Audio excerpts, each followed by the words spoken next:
আসসালামু আলাইকুম। আমি নীলা আপনাদের সবাইকে ওয়েলকাম করছি নতুন আর একটা রান্নার ভিডিওতে। আর আজকে আমি রান্না করব মুগ ডাল দিয়ে, পটল দিয়ে, আলু দিয়ে। তো রান্নাটা সম্পূর্ণ পেঁয়াজ রসুন ছাড়াই রান্না করব। পুরো ভিডিওটা দেখবেন, আশা করি ভালো লাগবে। আর যদি ভালো লাগে তাহলে এভাবে একবার হলেও বাসায় ট্রাই করবেন, দেখবেন খেতে কিন্তু খুবই টেস্টি হবে। তো যাই হোক, এই যে প্রথমে আমি 2টা টমেটো কেটে নিচ্ছি। রান্নাটা করতে যা যা লাগবে সবগুলো ম্যাটেরিয়াল আমি একবারেই কেটে নিব। তো পটল কেটে নিচ্ছি। পটলটার খোসাটা একটু ছাড়াবো না, এভাবেই রাখবো আর কি। পুরো পটলটা একদম ভালো করে ছাড়িয়ে নিব না, একটু অর্ধেক অর্ধেক করে ছাড়াবো। তো এই যে পটলগুলো আমি কেটে নিয়েছি। এখন আলু কেটে নিব।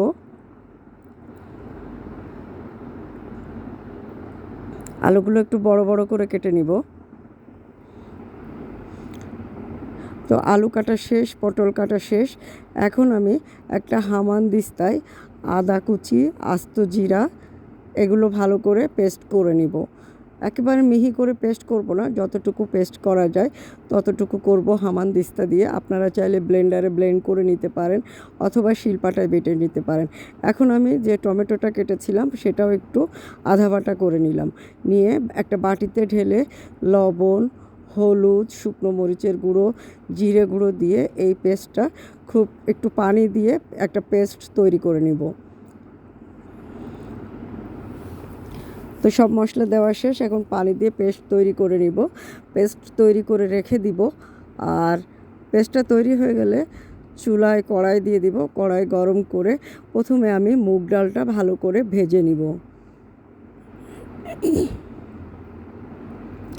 তো মুগ ডালটা ভালো করে ভেজে নিয়ে ধুয়ে রেখে দিব। আর যে পটল এবং আলু যেটা কেটে নিয়েছি সেটাও একটু ভালো করে ভাজা করে নিব। তো এখন কড়াইয়ে তেল দিয়ে দিলাম, আলু এবং পটল দিয়ে দিচ্ছি। দিয়ে দিব একটু লবণ এবং সামান্য একটু হলুদের গুঁড়া দিয়ে পটল এবং আলুটাকে খুব সুন্দর করে ভাজা করে নিব।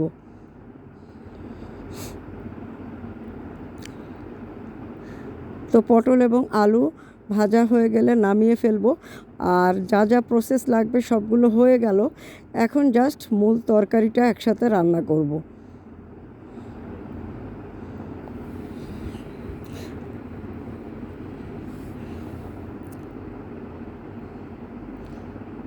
তো আলু পটলটা ভাজা হয়ে গেল, এখন নামিয়ে রাখবো। কড়াইয়ে তেল দিয়ে প্রথমে তেজপাতা এবং শুকনো মরিচ আমি একটু হালকা টেলে নিব।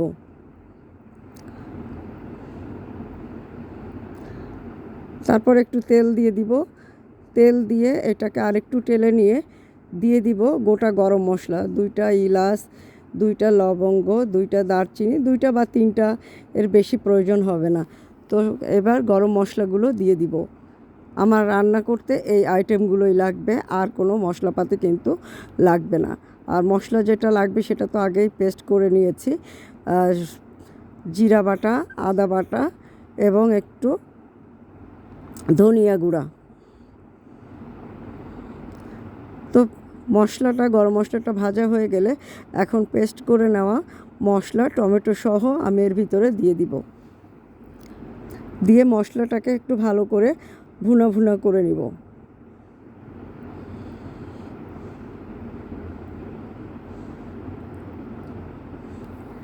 তো মশলাটা তেল ছেড়ে গেলে আমি এটাতে একটু পানি অ্যাড করব।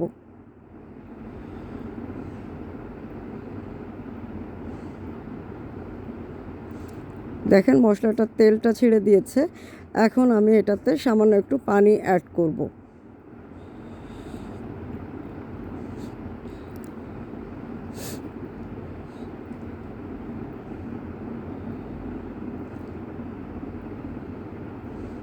তো পানিটুকু অ্যাড করলাম।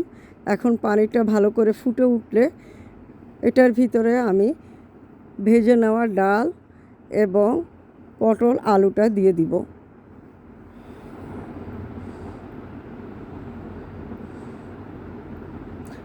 পটল এবং আলু দিয়ে ডালটাকে ভালো করে কষিয়ে নিব।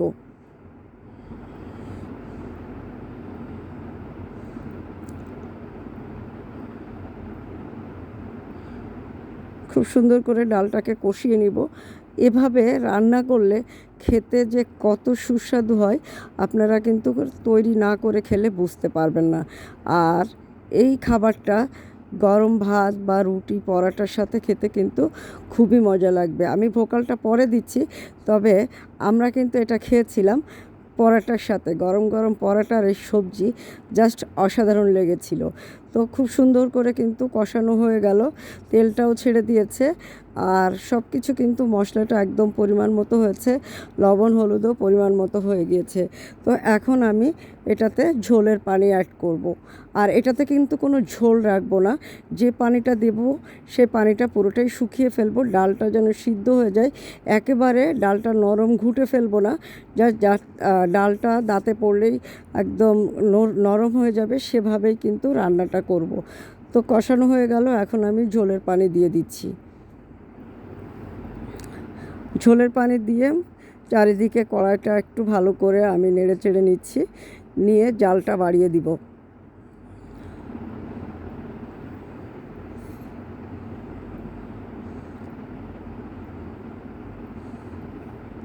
তো ঝোলটা ফুটে উঠলে আমি এটাতে 1 চামচ চিনি দিব।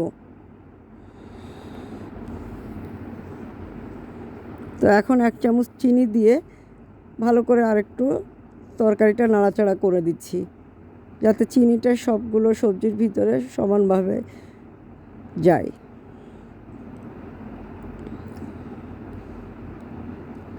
এখন একটু জালটা বাড়িয়ে ঝোলটা ঘন হয়ে গেলে নামানোর আগে একটু গরম মশলা গুঁড়া এটাতে দিব। গরম মশলা এবং জিরা গুঁড়া আমি এটার সাথে একসাথে আমরা করে রাখি, তো সেটা এর ভিতরে 1 চামচ মতো দিয়ে দিব।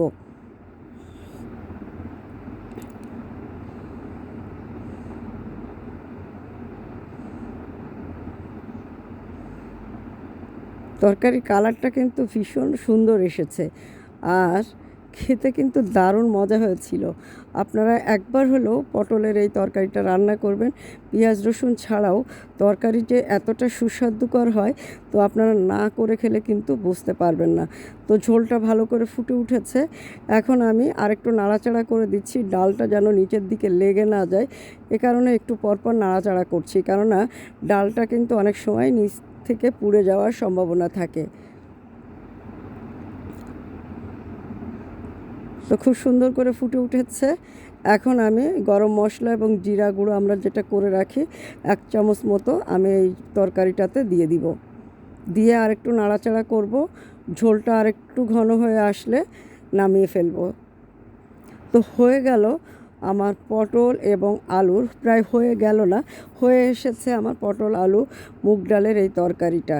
তো মুগ ডাল দিয়ে পটল আলুর এই তরকারিটা স্বাদটা মুখে লেগে থাকবে অনেক দিন একবার খেলে, এবং একবার খেলে আপনারা অবশ্যই আরও একবার ট্রাই করবেন। দেখেন কি চমৎকার একটা কালার এসেছে, খেতেও দারুণ টেস্টি হয়েছিল। আর গরম গরম পরোটা ভাজা হচ্ছে, আমরা গরম গরম পরোটার সাথে এই তরকারিটা খাবো।